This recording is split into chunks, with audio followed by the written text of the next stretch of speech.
Good morning बच्चों। आज हम पढ़ने जा रहे हैं जैविक प्रक्रिया, पोषण, परिवहन, श्वसन, उत्सर्जन, जिसमें हम पढ़ेंगे आज पोषण के बारे में। पोषण सभी जीवों में कुछ न कुछ प्रक्रियाएं होती रहती हैं, है ना, जिनमें से पोषण जो है प्रमुख है। पोषण से ही शरीर को क्या मिलती है? ऊर्जा मिलती है, जो उसको भोजन से प्राप्त होती है। हमने खाद्य चालू में अध्ययन किया था कि पूरे जगत के लिए पौधे ही मुख्य रूप से भोजन के स्रोत हैं, और ये प्रकाश संश्लेषण की प्रक्रिया के द्वारा क्या करते हैं? सौर ऊर्जा का संग्रहण कार्बनिक पदार्थों के निर्माण में करते हैं, इसलिए उन्हें उत्पादक कहते हैं। जो पेड़ पौधे ही होते हैं वो केवल ही उत्पादक है, बाकी सभी उपभोक्ता होते हैं। समस्त जीव जगत में उपभोक्ता उत्पादकों पर निर्भर करते हैं।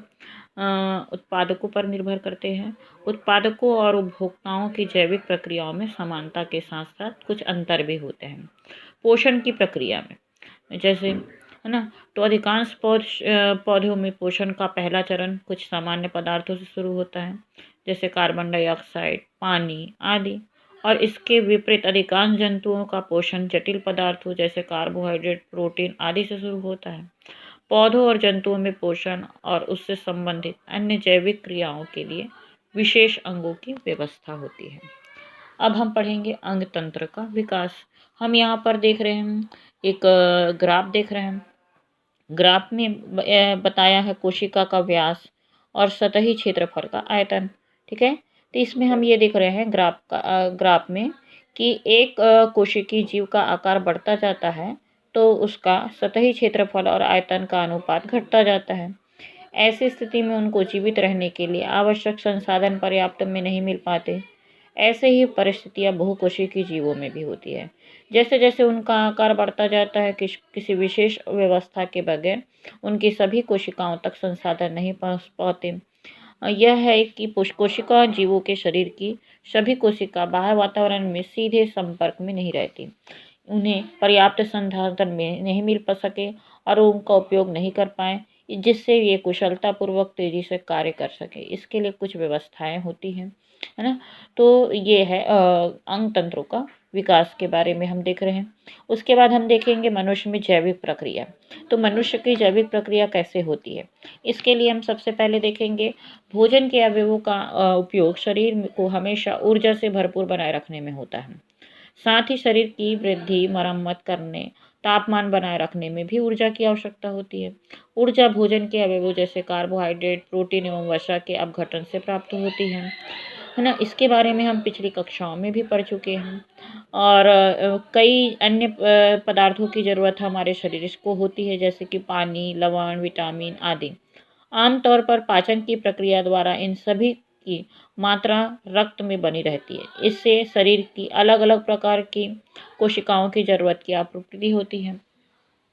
तो पौधों में उपस्थित ग्लूकोज नामक शर्करा की जरूरत लगभग सभी कोशिकाओं को होती है ना। यदि रक्त में इसकी मात्रा एक निश्चित मात्रा से कम हो जाए तो इसकी सूचना जो है मस्तिष्क को पता चल जाती है, और मस्तिष्क से आमाशय की दीवारों में क्या होने लगता है? संकुचन होने लगता है, और यानी सूचना जो है प्रसारित होने लगती है, जिससे हमको क्या लगता है? भूख का एहसास होता है। हम यहाँ पर पाचन तंत्र देख रहे हैं। मनुष्य का पाचन तंत्र, ये पाचन तंत्र दो भागों से मिलकर बना होता है। एक होता है आहार नाल और दूसरी होती है पाचक ग्रंथि। एक लंबी एक नलिका दिखाई दे रही है तुमको, ये पूरी नलिका है। ये पूरा क्या लगाता है? आहार नाल। और इस आहार नाल में तीन पाचक ग्रंथियाँ होती है, जो मेन होती है यकृत, है ना, पित्ताशय और अग्नाशय। ये पाचक ग्रंथियाँ होती है। तो ये दोनों मिलकर ही क्या बनते हैं? मनुष्य का पाचन तंत्र बनता है, और इससे ही मनुष्य को ऊर्जा मिलती है और उसके शरीर का क्या होता है? विकास होता है। ठीक है, तो ये मुख से चालू होती हैं। मुख से जो भी भोजन ग्रहण करते हैं वो अंदर प्रवेश करता है। ग्रसिका के माध्यम से ये अमाशय में पहुंचता है।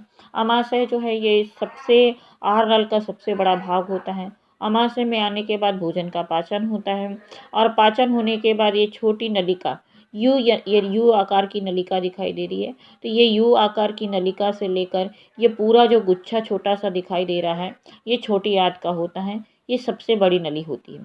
तो ये यू आकार की जो स्टार्टिंग वाली नली होती है, इसको हम ग्रहणी कहते हैं, और सबसे इसका लास्ट पार्ट होता है जिसको हम इलियम कहते हैं। इसमें भोजन का यहाँ पाचन हो गया आमाशय में, और इसके बाद छोटी आंत में उसका क्या होता है, अवशोषण होता है। यहाँ पर जो भी पचित भोज्य पदार्थ है, उसमें जो भी आवश्यक पदार्थ होते हैं उनका अवशोषण हो जाता है, और अवशोषित भोज्य पदार्थ जो है जो बेकार की चीज़ें होती है, जो वेस्ट मटेरियल होता है, वो चला जाता है बड़ी आंत में। ये बड़ी आंत है, बड़ी आंत में चला जाता है और मलाशय के द्वारा बाहर निकाल दिया जाता है। और जो आवश्यक चीज़ें होती है, जो अवशोषण के द्वारा रक्त में मिल जाती है, जिससे शरीर को क्या मिलती है, ऊर्जा मिलती है। तो ये है भोजन, मनुष्य के पाचन की प्रक्रिया, जिससे मनुष्य को क्या मिलती है, ऊर्जा मिलती है। पाचन की जो प्रक्रिया होती है मुख से चालू होती है, जिसमें लार जो है भोजन को क्या करता है, पचाने का भी कार्य करता है।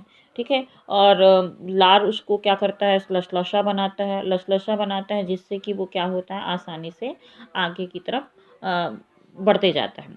और अब जो अवशोषण पाचन क्या होता है, पाचन जो है वो भोजन के जो जटिल अवयव होते हैं उसको सरल अवयव में तोड़ना, ये कहलाता है पाचन। ठीक है, पाचन के जो है उसके बाद वो सरल अवयव में बदल जाते हैं।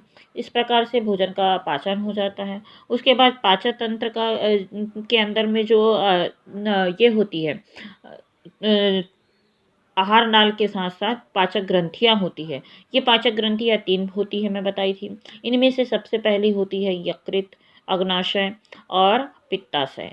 यकृत जो है सबसे बड़ी पाचक ग्रंथि होती है, जो क्या होती है, भोजन में जो भी आवश्यक पदार्थ होते हैं जो पचाने के लिए, वो एंजाइम को वो क्या करती है, स्रावित करती है।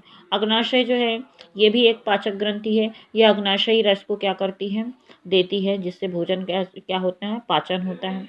उसके बाद ये तीनों जो ये होती पाचक ग्रंथियाँ, ये भोजन को क्या करती है, पचाने के लिए सहायक होती है। उसके बाद हम देख रहे हैं अमाशय की भित्ति में पाई जाने वाली ग्रंथियाँ वो जो है वो मुख्यतः एंजाइम, पेप्सिन और हाइड्रोक्लोरिक अम्ल होते हैं, जिससे मुख्यतः प्रोटीन का पाचन होता है। हम भोजन के रूप में प्रोटीन लेते हैं, इसका पाचन जो है इसी के द्वारा होता है। अमाशय में होने वाली क्रियाओं से भोज्य पदार्थ गाढ़े द्रव जैसा होता है, जहाँ से यह छोटी आंत से जाता है। छोटी आंत में भी आहार नाल का सबसे लंबा होता है, मैं तुमको बताई थी, है ना। और इसके बाद अग्नाशय जो है, अग्नाशय में से स्रावित जो पाचक रस देता है, इसमें सोडियम बाइकार्बोनेट जो है वो छोटी आंत के माध्यम को वो क्या कर देता है, क्षारी कर देता है। अग्नाशय जो स्रावित करता है ना हार्मोन, उसमें सोडियम बाइकार्बोनेट होता है, जो उसको क्या करता है, छोटी आंत का जो पूरा भाग होता है उसको क्षारी बना देता है ना। और इस क्षारी होने के कारण ही ये पाचक रस एंजाइम जो है वो क्रियाशील हो जाते हैं, और कार्बोहाइड्रेट, वसा और प्रोटीन के पाचन की प्रक्रिया पूर्ण हो जाती है। या हमारे आहार नाल में कई ऐसे पदार्थ स्रावित होते हैं जो केवल उत्प्रेरक का काम करते हैं। मतलब ये पूरी प्रक्रिया को क्या करते हैं, उत्प्रेरक करते उकसाने का काम करते हैं, मतलब संपन्न करने के लिए काम करते हैं, लेकिन उसमें भाग नहीं लेते। ये केवल उत्प्रेरक का काम करते हैं। अग्नाशय से निकलने वाले स्राव में इमाइलेज, ट्रिप्सिन, लाइपेज नामक एंजाइम पाए जाते हैं, जो क्रमशः कार्बोहाइड्रेट, प्रोटीन व वसा का पाचन करते हैं। पूर्ण पाचन से भोजन में के मुख्य अवयव का अपघटन होता है। प्रोटीन का अमीनो अम्ल में, जटिल कार्बोहाइड्रेट जैसे मंड सरल कार्बोहाइड्रेट में जैसे ग्लूकोज में, वसा वसीय अम्ल और ग्लिसरॉल में बदल जाता है। यकृत में जो पित्त का स्राव होता है, यह स्राव जो है नली के द्वारा छोटी आंत में पहुंचता है, और छोटी आंत में वसा की बड़ी गोलिकाएं पित्त के द्वारा छोटी गोलिकाओं में टूट जाती है। इस पूरी प्रक्रिया को इमल्सीकरण कहते हैं। तो ये हुआ हमारे भोजन के पाचन और जिससे शरीर का क्या होता है, पोषण होता है। ठीक है, अब अगले वीडियो में हम परिवहन तंत्र के बारे में पढ़ेंगे।